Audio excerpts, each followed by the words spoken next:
Emanuele Serrelli, and I've been visiting AppEEL. I'm based in Milan, and I'm a research fellow in philosophy of biology, basically.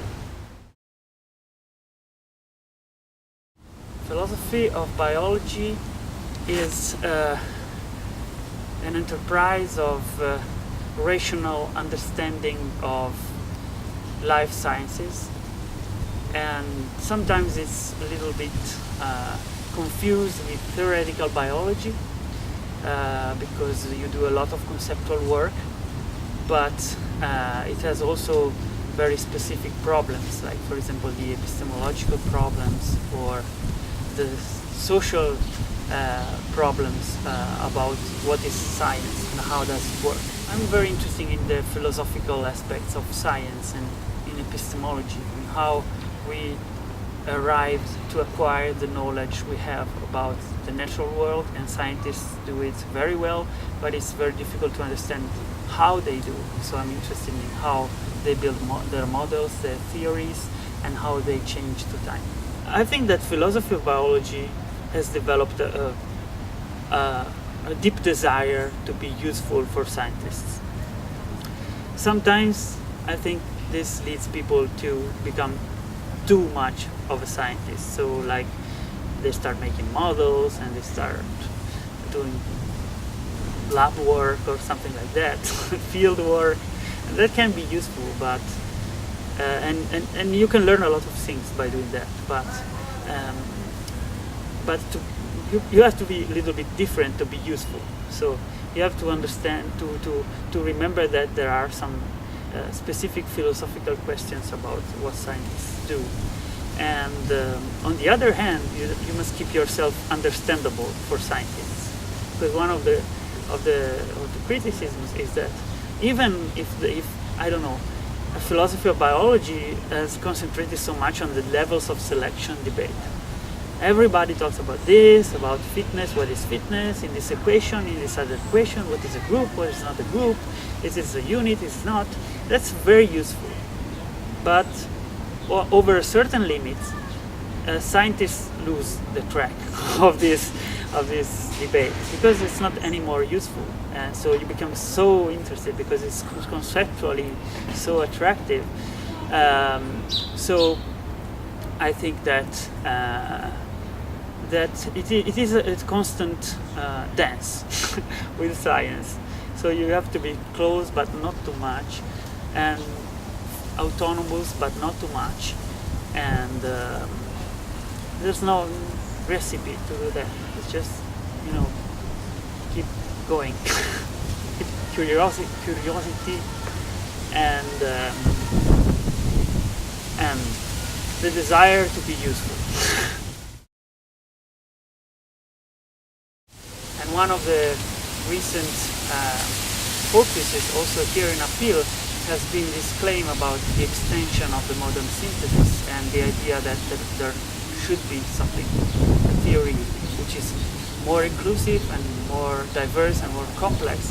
And I'm trying to understand whether this is the case and what would be the additions and the changes in this theory. Modern synthesis, everybody agrees that it was a very process of consensus that first reconciled the Mendelian mechanisms of inheritance with the Darwinian theory of natural selection, and then developed a lot of new mathematics and new models to deal with that, and it discovered, for example, drift and neutral processes. But then there was a convergence on this idea of evolution by all the people that were studying biology in the 1930s and 40s, and what is being what has been said is that this consensus was too narrow, and the people started to study the things always in the same way, and excluding a lot of mechanisms and a lot of other phenomena that weren't known or weren't, so interesting at the time. And this is the extension that is on the table today, and we should try to understand if this is feasible, and if it will be useful to approach the human and the social sciences with biology, overcoming all the barriers that seems to stand between these two areas of knowledge. We elaborated a lot of original ideas and also new views on what's the history of biology, of evolutionary biology, and I really hope that next year we will be able to reach out with these ideas with a series of papers and the books we are publishing on the various aspects of this extended synthesis. And so I would, for now, I would just recommend people to stay in tune with all the people that have been in this project, because it's been a very interesting project, and we will have outputs from there. I think that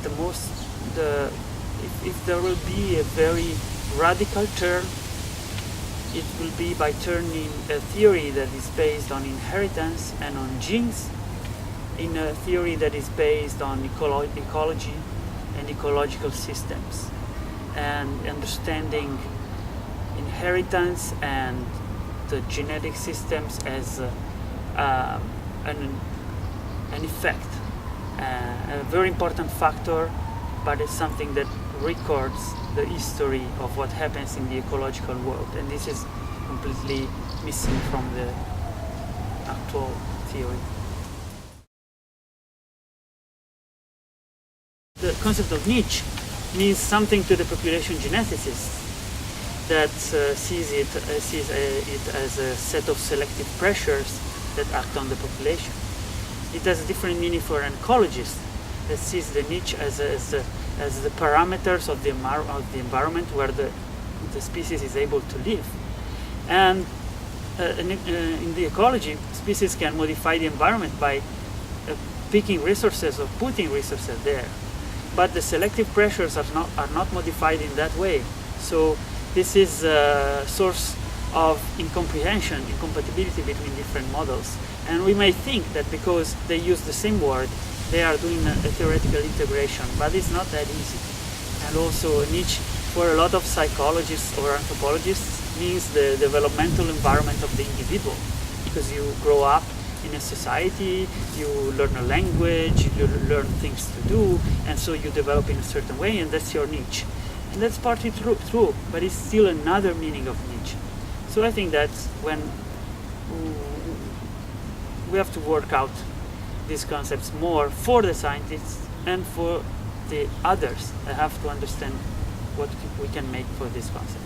And after the niche, there will be a lot of other concepts that are like this. Macroevolution has been a long-standing debate since the 70s, but now the idea is that we are well beyond that debate, and a lot of interesting scientists are studying macroevolutionary processes and patterns, and we're going to make an anthology on macroevolution with the big and very important scientists that are contributing these essays, and they are essays that go well beyond the debates on the from the 70s. Are there some specific macroevolutionary processes, or is it all reducible to macroevolution? Well, people is working a lot, they're elaborating new methods, and they will be describing them in this collection. We will have a lot of important people, and it will be published by Springer in the series Interdisciplinary Evolution Research. At a certain point, we figured out that symbiosis is a very symbiogenesis and symbiosis are a very innovative way of looking at evolution, and that it is a way also that has been looked at with suspect in the various literature, also because it was associated with some ideas like the Gaia hypothesis that have been very controversial in the scientific community.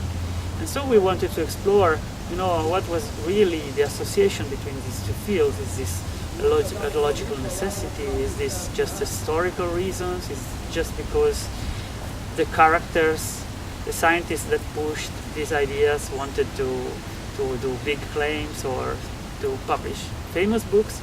And it's partly all of these reasons, but we wanted to spell those out to help the development of knowledge. And a start of this was a paper published on evolution, education and outreach by me and my colleague of mine in Milan. And it was a review about one of the last collections, the last collection edited by Margulis, and it was titled Chimeras and Consciousness. And it was very all-encompassing book based on the ideas of symbiosis and Gaia. And you can start to have a flavor of our ideas that we also presented at the Charcoal AS in Boston, about trying to clear the table from all the prejudices and try to understand really, is Gaia a scientific hypothesis? Is this just a way of presenting science to people? And what if there are hypotheses there? What are they? And what is the necessary relationships they have with symbiosis or not? Because they seem to be based on the same idea of cooperation, of as Williams said, things being nice to each other, and not on the traditional idea of nature red in tooth and claw. But then you have to look at really what are the scientific stakes there. And we are doing that, and we are going to publish more papers on that topic for sure.